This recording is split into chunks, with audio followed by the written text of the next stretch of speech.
మా రూపేణ మానవాళికి ఏదైనా వరాన్ని అని అడుగుతారు. అప్పుడు జగన్మాత మహర్షులందరూ వైపు చూస్తూ ఎవరైతే నన్ను నమ్మి నా మీద విశ్వాసంతో జరిగే ప్రతి సంఘటనని మనస్సులో ఉంచుకుంటూ ఇది సత్యము ఇది నిత్యము అన్న భావంతో నా ఈ నామలీలని గానం చేస్తాడో లేదా వింటాడో అలాంటి వాడు ఎలాంటి కష్టాల్లో ఉన్నా ఎటువంటి బాధల్లో ఉన్నా ఏ పరిస్థితుల్లో ఉన్నా వాడి కష్టాలన్నీ తొలగిపోతాయి, సమస్త సుఖాలు కలుగుతాయి, దిగ్విజయం సిద్ధిస్తుంది అని జగన్మాత మహర్షులందరికీ వాగ్దానం చేస్తుంది.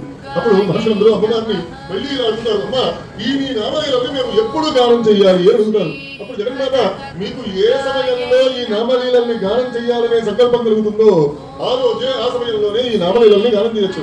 అయితే ఇది విశేషమైనటువంటి ఫలితాలను ఇచ్చే సమయాలు కొన్ని ఉన్నాయి. అవి అంటూ అమ్మవారు ఇలా చెప్తోంది, సంవత్సరంలో మనకి 4 రకాల నవరాత్రులు ఉంటాయి. వాటిని వసంత నవరాత్రులని, వారాహి నవరాత్రులని, శరన్నవరాత్రులని, శ్యామలా నవరాత్రులు అన్న పేర్లతో పిలుస్తాం.